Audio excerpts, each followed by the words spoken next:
할렐루야. 1월 18일 월요일 아침 기도회를 시작하겠습니다. 오늘도 하나님의 말씀으로 하루를 힘차게 살아가는 우리 모든 성도님들 되시길 바랍니다.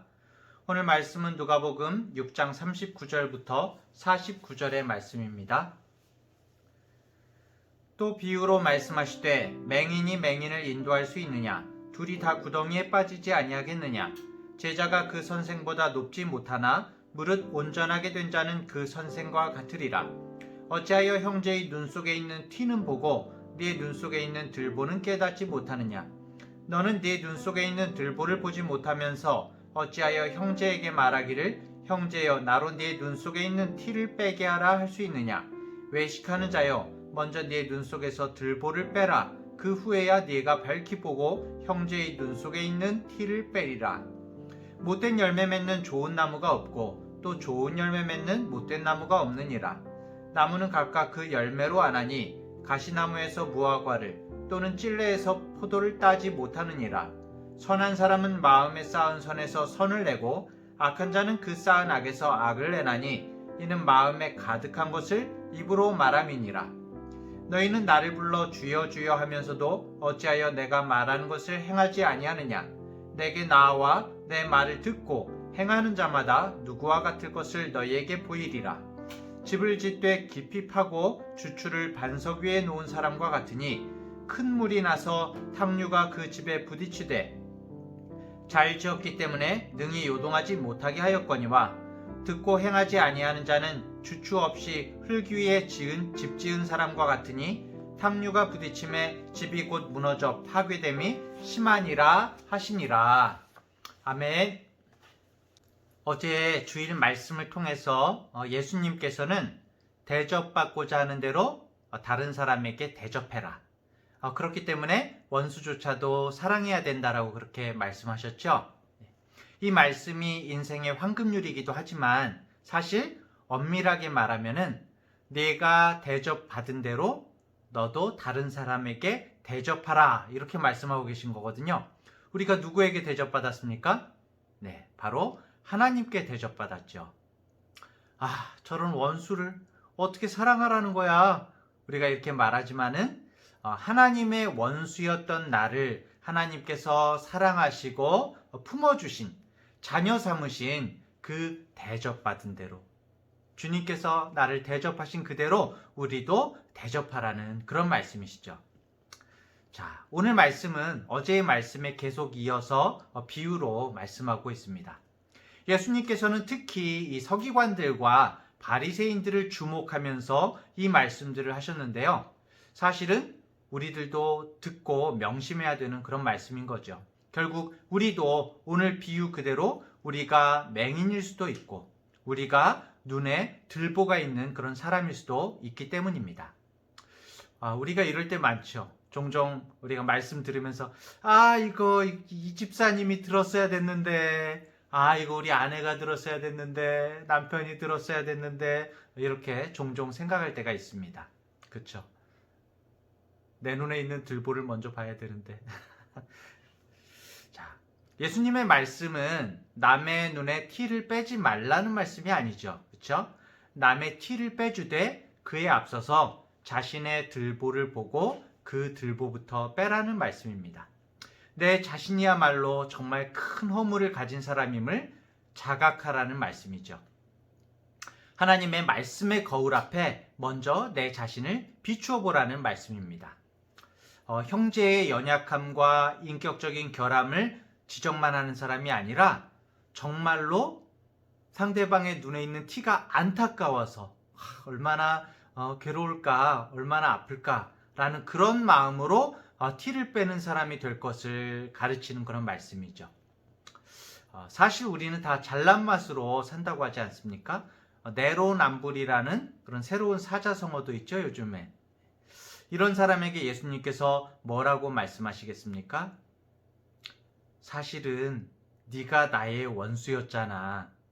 이 한심한 사람아, 네가 다른 사람을 보고 어떻게 저 못된 원수를 사랑할 수 있냐고 말하지만 사실은 네가 나의 원수였어 라고 이렇게 말씀하시겠죠. 네가 먼저 죽어야 될 사람이었다는 사실을 깨달으라고 말씀하실 겁니다. 우리가 하나님께 도저히 갚을 수 없는 용서를 받았다는 그런 진리를, 은혜를 깨닫는다면 티끌 때문에 다른 사람을 비판하지는 않을 것입니다. 정말 제대로 된 사람이라면 왕에게 1만 달란트를 탕감받고서 동료에게 100데나리온을 내놓으라고 멱살을 잡는 그런 추한 행동을 하지는 않을 것입니다. 그렇기 때문에 우리는 사실 예수님을 믿고 있다고 하지만 내가 정말 누구를 따르고 있는지, 또 내가 무엇으로 다른 사람들을 대하고 있는지를 잘 생각해 봐야 됩니다. 왜곡된 율법 정신과 그저 습관과 제도화된 모습에 머물러 있지는 않는지, 아니면 정말 율법을 온전히 완성하신 예수님의 그 말씀을 그대로 믿고 따르고 있는지 나 자신을 되돌아봐야 하는 겁니다. 우리가 예수님을 따라서 온전하게 되면 어떻게 될까요? 우리는 예수님과 같게 되죠. 오늘 40절 말씀에 보면 그렇게 나와 있죠. 제자가 그 선생보다 높지 못하나 무릇 온전하게 된 자는 그 선생과 같으리라. 우리가 온전하게 될 때 예수님과 같게 된다, 이렇게 말씀하고 있죠. 사실 이 6장 자체가 원수를 사랑하라는 이 말씀, 우리가 지키지 못할 말씀을 통해서 우리한테 죄책감의 허덕이라고 주신 말씀이 아니거든요. 오히려 우리가 하나님의 사랑에 감동되면, 하나님의 말씀 안에 있으면 우리의 속사람 자체가 변화되어서 정말 예수님을 닮아서 좋은 나무와 선한 사람이 될 수 있다는 진정한 위로의 말씀인 것입니다. 할 수 있다! 그런 말씀인 거죠. 좋은 열매를 맺기 위해서 나무가 억지로 노력한다고 되는 것이 아니죠. 좋은 열매를 맺으려면은 좋은 나무이신 예수님께 접붙여져서 내 자신이 좋은 나무가 되어야 되는 거죠. 요즘에 우리 접붙임을 잘 모르는 우리 젊은 친구들도 있을 것 같습니다. 나무에다가 탁 이렇게 옛날에 보면은 X자로 탁 하고서는 예를 들면은 참배나무에다가 돌배나무를 갖다 탁 이렇게 접을 붙이면은 그 작은 가지가 열매 맺는, 좋은 열매 맺는 가지로 변화되게 되죠. 좋은 열매를 내게 되는 것이 당연한 것입니다. 결국에는 존재 자체가 변화되는 것이죠. 예수님과 하나 되지 않고 원수 사랑한다는 것은 사실은 그저 표어에 지나지 않는 거죠.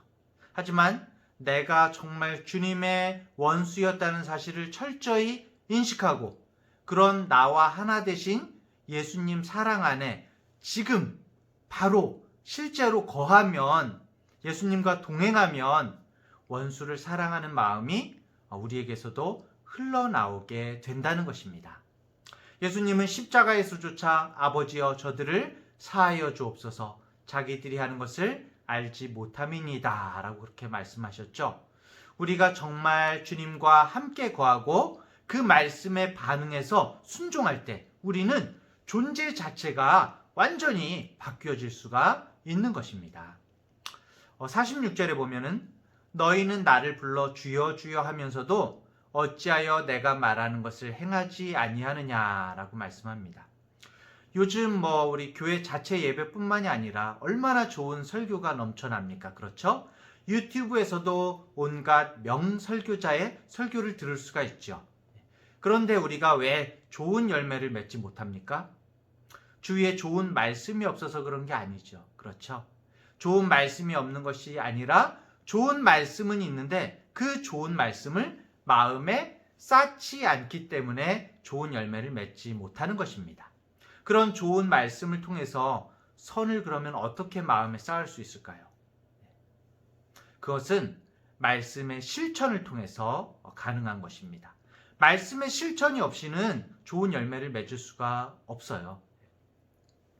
예수님의 말씀을 듣고 행하는 자와 듣고 행하지 않는 자의 그 차이의 근본적인 원인을 오늘 본문 9절에서 찾아본다면은 47절에 내게 나와 내 말을 듣고 행하는 자, 그리고 49절에 듣고 행하지 아니하는 자, 이 둘의 차이에 있거든요. 이 두 어구에 나타난 동사들을 찾아보면은 47절에는 3개의 동사가 있고 49절에는 2개의 동사가 있습니다. 3개의 동사는 나오다, 듣다, 행하다 라는 그런 단어가 있고요.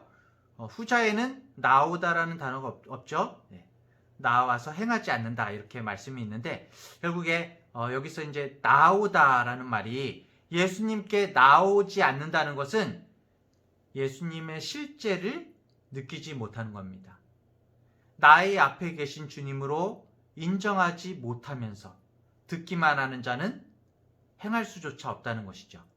예수님께 먼저 나와서, 우리가 완전할 수는 없지만 정말 우리 마음 가운데 소망을 가지고 주님과 함께 동행하기를 우리 마음 가운데 바라면서 예수님께 먼저 나와 예수 그리스도 안에 뿌리를 내리는 사람만이 좋은 나무로서 좋은 열매를 맺을 수 있다는 것입니다. 우리 주님을 떠나서는 주님의 말씀을 들어도 결코 좋은 열매를 맺을 수가 없다는 것이죠. 먼저 나와야 됩니다. 예수님께. 여러분, 내가 좋은 열매를 맺지 못한 자라고 생각이 되십니까? 그렇다면은 내가 말씀 되신 주님 안에 거하는 자인지, 아니면 주님 밖에서 주님의 말씀을 듣기만 하고 실천하지 않는 자인지를 생각해 보시기 바랍니다. 내가 좋은 열매를 맺지 못하는 것은 어떤 운명의 문제가 아니라 주님 안에서 말씀을 순종하지 않는 실천의 문제임을 생각해 보시기 바랍니다. 주님께 나오는 것이 첫 번째예요. 주님께 나오는 것이 중요한데 그것만으로 족하지 않고 두 번째로 들어야 됩니다.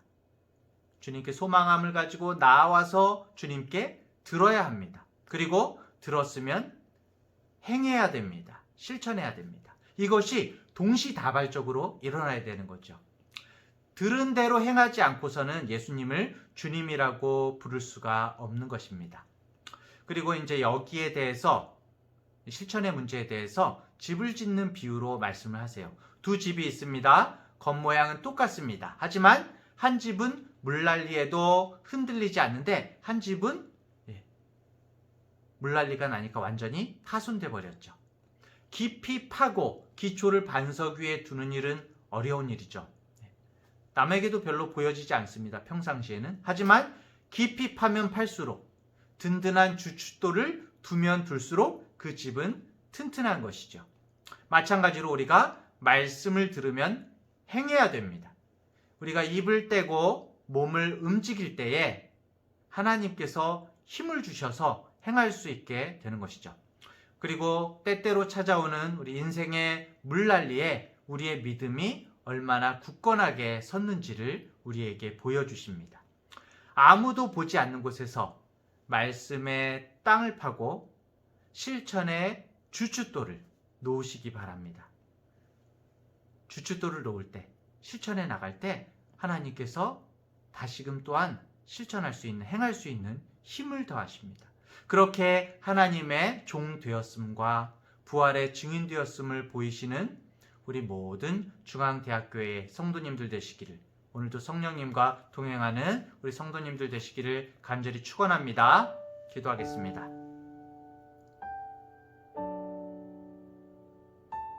하나님 아버지, 원수 사랑하라는 말씀을 그냥 귓등으로 듣고 흘리지 않게 하여 주시옵소서. 자신을 부정하시면서까지 원수된 우리를 긍정하시고 품어주신 그 사랑이 얼마나 소중한지 알게 하시고, 우리도 대접받은 대로 원수를 사랑하게 하여 주시옵소서.